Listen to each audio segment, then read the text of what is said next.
नमस्कार दोस्तों। 5 अक्टूबर को वर्ल्ड हेल्थ ऑर्गेनाइजेशन के जो चीफ डॉक्टर टेड्रोस है, उन्होंने प्रेस मीट के दौरान बताते हैं कि इंडिया की ऐसे 4 कफ सिरप जो गंबिया में सेल होते हैं, उसकी वजह से 66 बच्चों की डेथ हुआ है एज पर रिपोर्ट। ये WHO को साउथ अफ्रीकन कंट्री जो गंबिया है उसके द्वारा रिपोर्ट किया गया लास्ट सितंबर में। उसके बाद पूरी दुनिया में मेडिकल अलर्ट जारी कर दिया कि ये प्रोडक्ट किसी के पास भी है तो ये फिलहाल यूज ना करें, क्योंकि इसका जो इम्पैक्ट है बहुत ही डेंजरस हो सकते हैं। इस वीडियो में हम डिटेल में डिस्कस करेंगे कौन सी कफ सिरप की यूजेस की वजह से गंबिया में 66 बच्चों की डेथ हुई है, और इस मेडिसिन को, इस कफ सिरप को किस कंपनी के द्वारा बनाया जा रहा है। WHO has today issued a medical product alert for 4 contaminated medicines identified in the Gambia that have been potentially linked with acute kidney injuries and 66 deaths among children.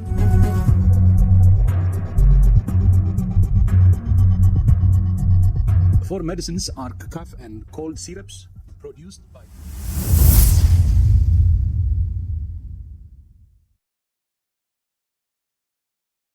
5 अक्टूबर को world health organisation के जो chief है doctor Tedros, उन्होंने आके press meet किया। Press meet करने के बाद ये एलिगेशंस लगाया इंडियन उस फार्मास्यूटिकल कंपनी के अगेंस्ट की उस कंपनी के द्वारा जो भी कफ सिरप बनाया जा रहा है जो गाम्बिया में आम मार्केट में या फिर हॉस्पिटल्स में या फिर फार्मेसी में अवेलेबल है, उसकी जो सब स्टैंडर्ड है, उसकी जो क्वालिटी और सेफ्टी मेजर्स है वो सफिशिएंट नहीं है, वो ह्यूमन बॉडी के लिए एक्सेप्टेबल नहीं है। ये क्लेम करने के बाद कि इस मेडिसिन की यूजेस की वजह से गाम्बिया में 66 बच्चों की डेथ हुई है, उसके बाद इंडियन अथॉरिटीज ने गाम्बिया की और वर्ल्ड हेल्थ ऑर्गेनाइजेशंस को रिक्वेस्ट किया है कि इसके रिगार्डिंग हमें एविडेंस दीजिए ताकि हम इस कंपनी के अगेंस्ट एक्शन ले सके। ये वो फार्मास्यूटिकल कंपनी है जिसका नाम है मैदान फार्मास्यूटिकल प्राइवेट लिमिटेड, जो हरियाणा में। इस फार्मास्यूटिकल कंपनी के द्वारा 4 सब स्टैंडर्ड कफ सिरप बनाया गया एडल्ट के लिए और बच्चों के लिए भी। उनका नाम में आपको स्क्रीन में देख सकते हैं, जिसका नाम है पार्मोटाजाइन ऑरल एग्रीमेंट्स और कॉफिक्सिलिन child hack syrup, makeup child hack syrup and मार्ग्रीव एंड कोल्ड सिरप। इन सारी कफ सिरप को सब स्टैंडर्ड माना गया है। इसका जो रिक्वायरमेंट होता है मेडिसिन सब स्टैंडर्ड क्या होता है आपको समझाता हूँ कि किसी भी मेडिसिन को यूज करने से पहले या फिर मार्केट में अवेलेबल कराने से पहले या फिर किसी बीमारी के लिए यूज करने से पहले उस मेडिसिन को WHO के द्वारा टेस्ट किया जाता है, उसकी लैब टेस्ट होता है।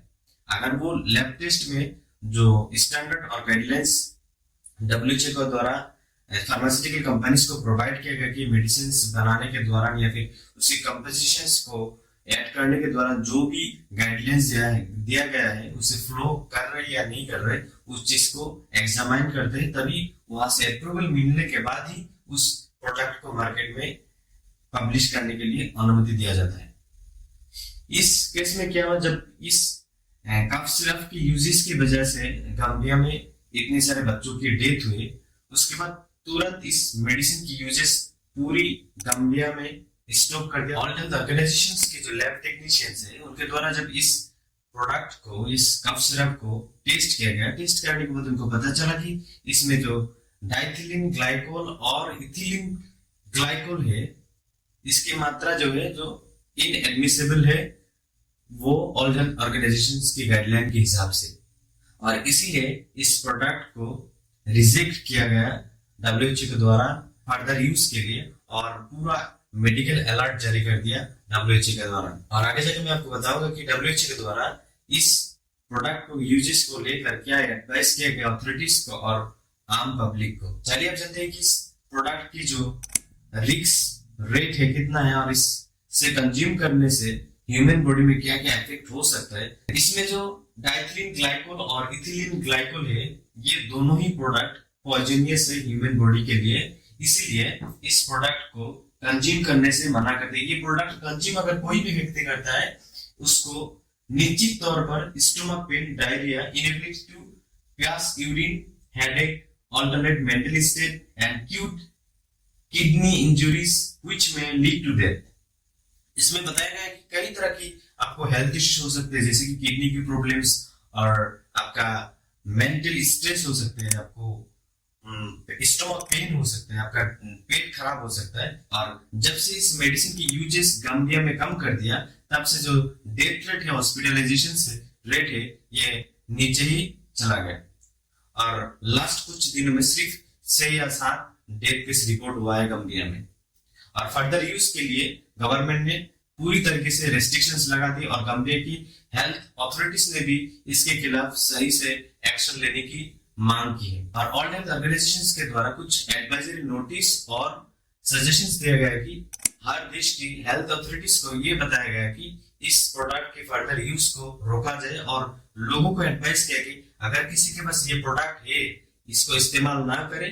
अगर किसी ने इस्तेमाल किया, इमीडिएटली डॉक्टर से कंसल्ट करने के लिए बोले, क्योंकि इसका जो इम्पैक्ट है, इसका जो इफेक्ट है, ज्यादातर बच्चों पर होता है।